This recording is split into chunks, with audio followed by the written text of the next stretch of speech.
our for second of the best. This is a best drama actress. Congratulations to Cindy.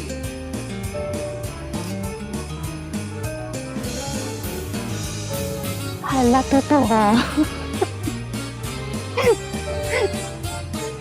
Thank you. Ayan.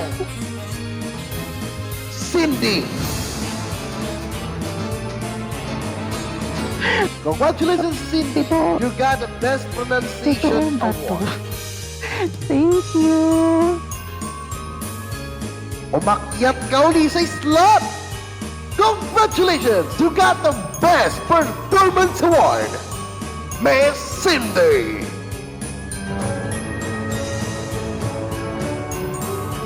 Ay, ano? Grabe. Uy, thank you. Let's begin for our next participant. Please welcome DLA. The stage is yours. Hello, Philippines, and hello, Heavy World. I am Athena from True Lovers Agency. This is a collaboration of PH Lavender, and shout out to our assistants CSR Allison, CSR Alea, CSR Ashley, and the title of our piece is A Christmas of Hope. Once again, sit back and relax and enjoy listening.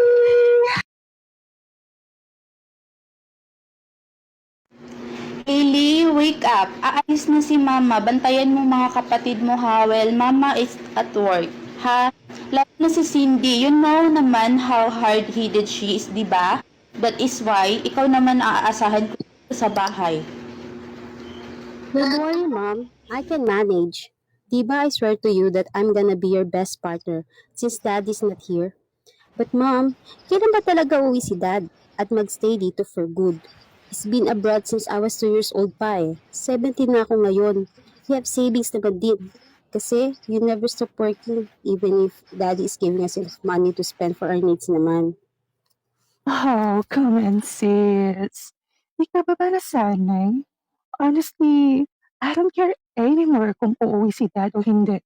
Kasi, if he really need us, di niya tayo iiwan ng ganun katagal at bilang lang sa daliri ng kamay siya kung uuwi. Cindy, don't tell kayo ng dad nyo. Niya na malayo sa atin, sa inyo, para maibigay niya lahat ng kailangan nyo. Mom, stop protecting Dad. Akala mo ba di namin alam yung mga chismisan dyan sa labas? Nalasing ko pala ng madaling araw bukas ng karinderya ng mga chismosa dyan sa tapat ng bahay eh. And you know what they said? May iba na si Dad. Doon sa ibang bansa. Di na kami bata, Mom. Pwede naman maintindihan lahat ng nangyayari. No, not true. I know your dad. Hindi niya ako sasaktan. Maniwala kayo sa akin, mas kilala ko siya. Really, Mom? Since when did you hear Dad says I love you to you? Since when did he call you on the phone and talk to you an hour or more like he used to? Cut your tongue, Mom. You know that I am right. Hanggang kailan ka magbulag-bulagan? Busy lang ang daddy niyo. Tumatawag naman siya sa akin pag may time siya eh. Enough. Enough na please. Don't make Mommy sad. Baka mag-overthink na yan. I know Dad will not do anything. Kakasakit sa atin. Let's just be open and be more understanding. Moms needs us para maibsan ang burden niya sa pag-aalaga sa atin at pagkakalayo ni Dad sa atin ng matagal. Mom, you can go now. Malilate ka na. Don't worry about us here. We can manage. Thank you, Nils. Cindy, let's talk about this pag-uwi ko mamaya. Know that I love you and your dad loves you too. Yes, Mom. Sana hindi kayo Okay, magtatampo fine. sa amin. Bye mga anak, ingat kayo ha. Si Joyce at si Kelsey, wag niyo pa Okay, whatever. Sim, can we talk? About what? Yung kanina? Come on, Lils. Akala mo ba gusto ko yung mga sinabi ko? Ayokong magsalita ng masakit kay mom. Pero ayoko din umasa tayo na darating yung time na uuwi si dad at hindi na aalis pa. Ilang Christmas wish na ba ang sinulat ko? 5? 6? 10? Lahat yun di natupad. Iisa lang naman wish ko eh. Na sana may isang taon na mabuo na magkasama tayong lahat. Na may New Year, Valentine's Day, Undas, Pasko, o kahit ano pang Philippine holiday sa isang taon man lang na makasama tayo ng buo. Kahit wala nang magarbong buhay pero buo tayo. Masama ba yun, Liz? Minsan, napapaisip na ako eh. Ano kaya kung simpleng tao na lang tayo? Yung kahit isang tuka lang pero buo tayo. Ano kaya pakiramdam na may nanay at tatay kayo dyan gawin may events tayo sa school? Kasi Liz, hindi ko na matandaan kung ano pakiramdam na may tatay. Buhay siya pero wala naman siya. Andyan siya pero di ko maramdaman. Pera? Aalin kong dami yan. Kung di ako masaya. Kasi Liz, kulang na kulang ako. Gusto ko andito si Dad. Alam mo ba, gusto ko na gumawa ng kalokohan para makulong ako. Uuwi siya. But I don't think he cares. Puro trabaho at pera lang naman sila eh. Diba? Sim, please don't say that. Mahal tayo ng parents natin. That is why they sacrifice their own happiness para magandang future natin. Para di tayo matulad sa iba na hirap kahit sa foods. It's easy to say na okay lang if you don't have enough food to eat. Kasi we never experience it eh. Pero have you ever asked those street children kung ano ang wish nila? Have you ever asked kung anong gugusto nila? Same. We can never have it all. Si mom and dad, I'm sure kung may choice lang sila, di nila gusto itong sitwasyon natin. Pero wala eh. Mahirap maghanap ng opportunities na maganda sa Pinas. Yun nga. Kasalanan talaga to ng mga korap na sa gobyerno ngayon eh. Naku, kung marunong lang ako mangkulam, sisiguraduhin ko talagang lulubo pati bagang nila. Ikaw talaga. Pero gusto mo ba? Ang alin, maging mangkukulam. Hindi no. Ayaw ko maging mukhang aswang na di naliligo ng 10 taon. Duh! Ikaw talaga. Pero nakalimutan mo naman malungkot ka, di ba? Ako? Malungkot? No way. Sus, ayaw pang umamin. Eh, ang lakas kaya ng agos sa sipon mo kanina.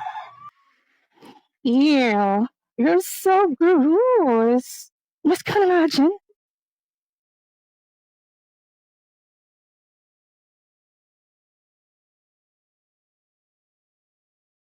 Tragis.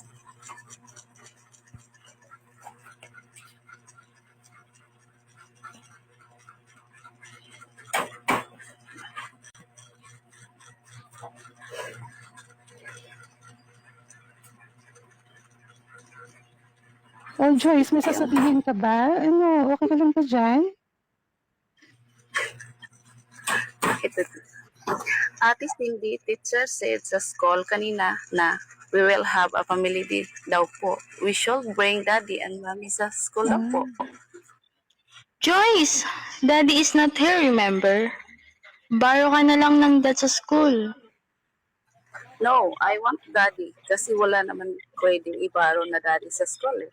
Lahat napupunta na daddy ng classmate ko. So di po pwede ibaro si daddy nila. Eh di si Kuya Guard, i-borrow mo na lang. Pwede naman yun, di ba, Ate Lily? Ay, ay nako. Kayo talagang dalawa. Dad is not here kasi he's working sa malayo. Kaya si Mami muna at si Ate Lily and Ate Cindy. Pwede ba yun? Okay po.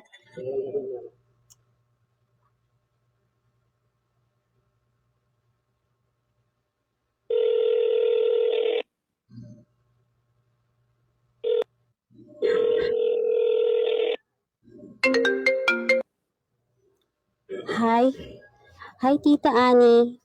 Merry Christmas. Kamusta? Napatawag ka po? Lily, kasama mo ba mga kapatid mo ngayon?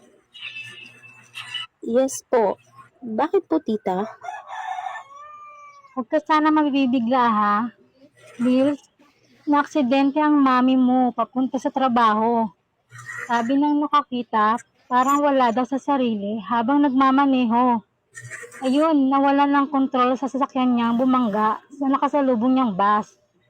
She is in critical condition, Bills. No! Di po totoo yan, Tita. Please. Saan you're just pranking us? Please sabihin mo na nagbibiro ka lang. Tita, ang lilit po ng mga kapatid ko. Wait, teka, tita, you're just joking, right? Mommy is safe and working in her office na, di ba? Tita, sabihin mo hindi yan totoo. I'm sorry, Sins. Sana nga ay biro lang. Pero since hindi nasa ICU ang mami mo. Ngayon din namin alam kung magigising pa ba siya o hindi. Pero ginagawa na ng mga doktor ang lahat para may ligtas siya. No. Mami, hindi yan totoo. Mami, mag-uusap pa tayo. Magpapa tayo na isang buong taon magkasama, di ba, Mami? Hindi pa ako nakapasuri sa'yo. Since alam kong mahirap ang pinagdadaanan niyo ngayon, pero kailangan niyo na ng mga kapatid mo. Tita, paano na kami ngayon, tita? Okay. I'm gonna call Daddy. Papauwi namin siya. Since about your dad, inatake siya kaninang nalaman niya ang kalagayan ng mami mo. She's gone, Cindy. No.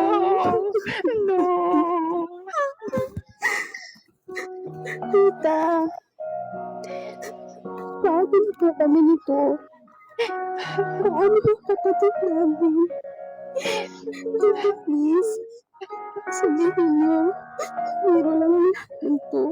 Sabihin niyo, please huwag kayo sa mami at daddy sa amin. Liz, I'm so sorry. Alam ko mahirap pero kailangan niyo magpakatatag. Kami na muna ang bahala sa kanila. Manghanap kami ng paraan para mapauwi namin ang labi ng daddy niyo.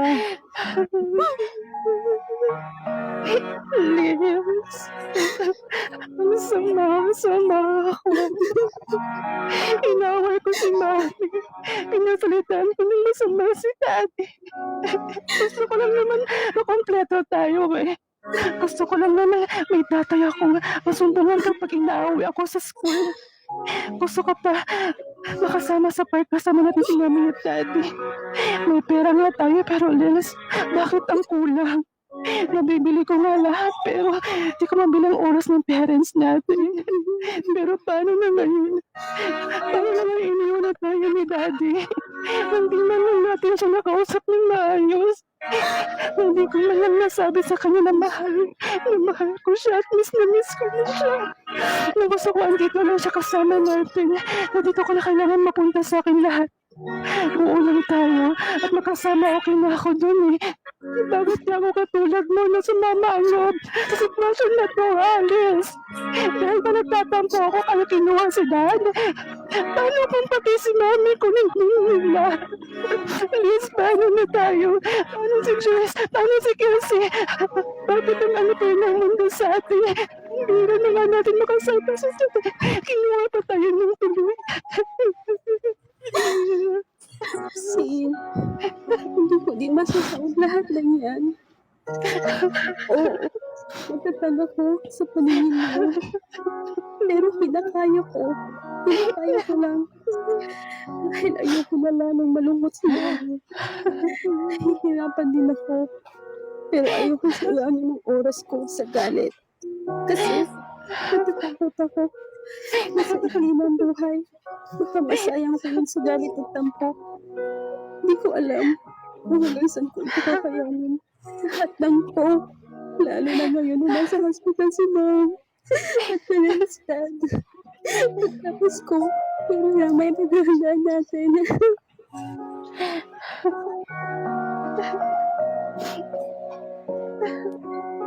Ate Lily.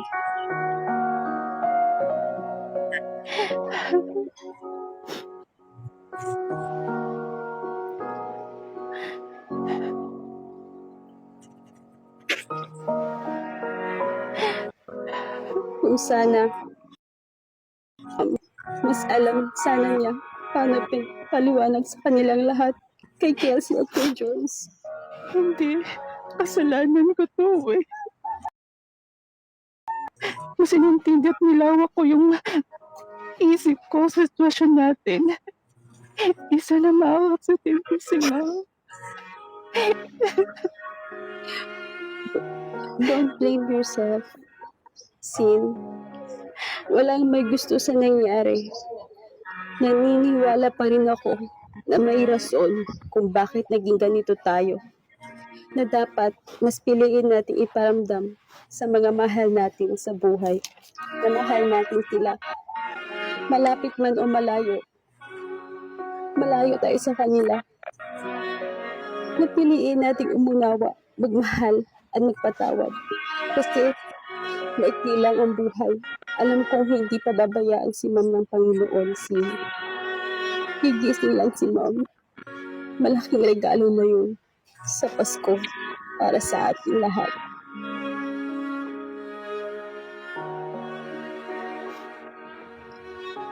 Thank you once again. Ayan, Radio E again. This is Athena. And our title of our piece is Christmas of Hope. Hope is in active belief in one's ability to overcome obstacles rather than passive wishful thinking. Once again, natapos ang kwentong to, hahandugan ko kayo ng